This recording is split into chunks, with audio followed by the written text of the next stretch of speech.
So my last lecture, I was just ending kind of talking about economics and relations to family life. Um, and here in the next section, it was addressing the issue of agricultural productivity, consolidation of tenant lands, and new crop rotations. Again, um, some find the stuff very interesting, some find it very boring, but we should never forget that eating is probably the most important thing for any of us to be able to do, of course, as I mentioned before. And um, when it comes to the way that agriculture is going to be used, I mean, when you think about wool, cotton, food, again, right? All important. And, for California and the Central Valley in particular, is no less important. And I think there's always going to be debates about the types of agriculture and the way that technology utilizes it, and whether or not that certain methods are better or worse in the long run, which is another debate for another time.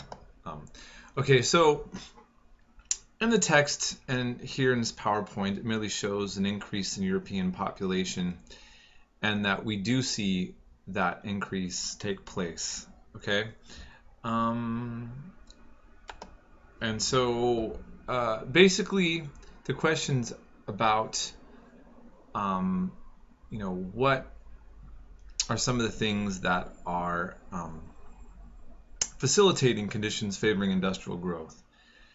And this chapter kind of covers a list of these things that, again, I'm not going to go over point by point, but simply talking about, again, how these things have changed and create a type of capitalist class. And the idea of capital we haven't talked about, because we're going to do a big discussion. Industrialization is different than capitalism, but they often go hand in hand so much that they're almost seen as synonymous, but they're different, right?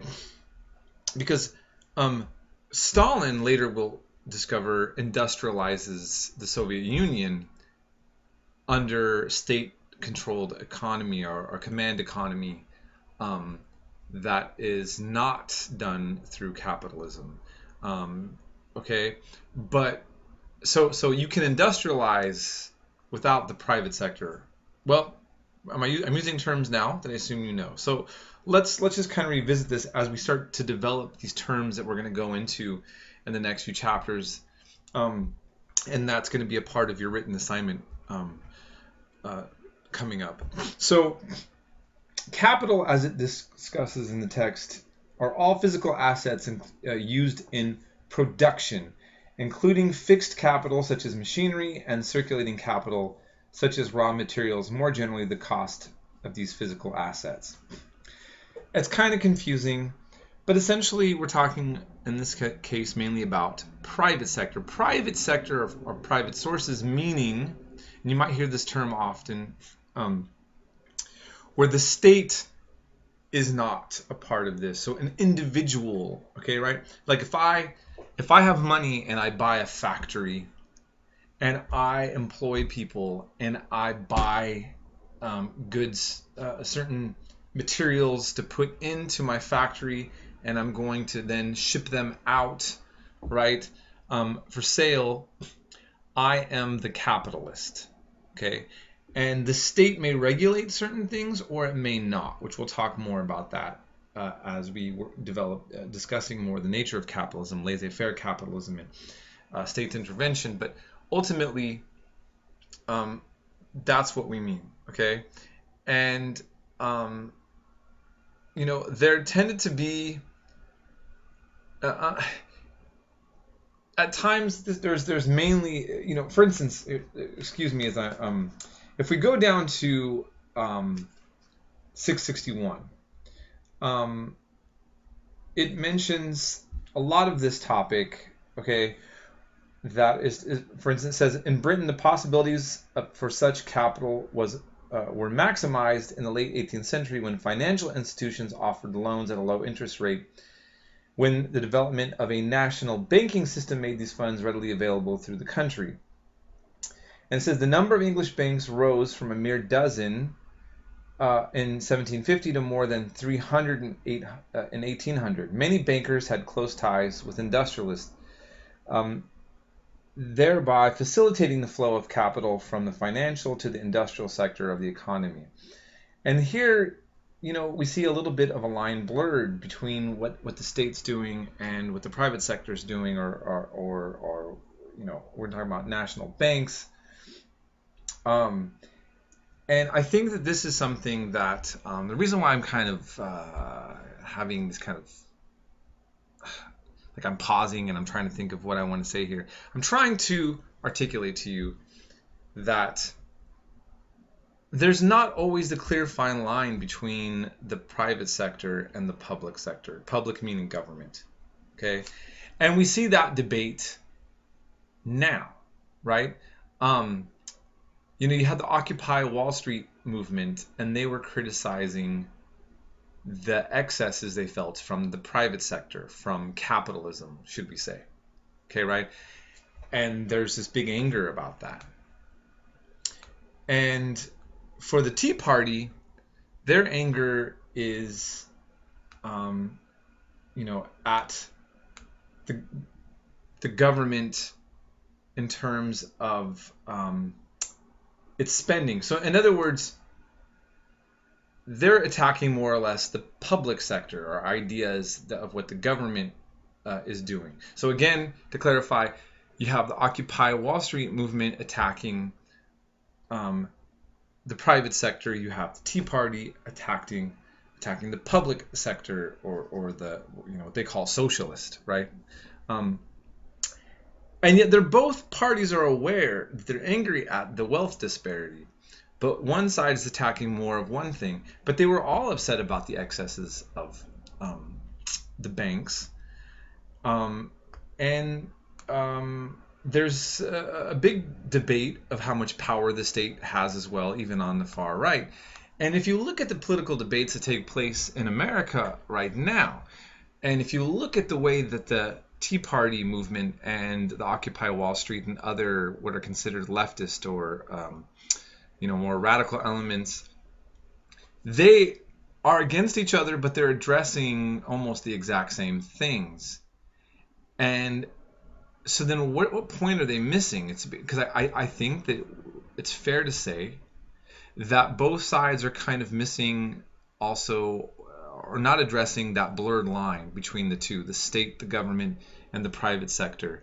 And at what point are you attacking just one thing that's actually connected to the other, or are they? It becomes a real big debate, okay? And I think that you kind of see that as it's kind of muddled in within this discussion. So that's kind of what I want you to kind of get out of it. And by the International Monetary Fund, as you see in here,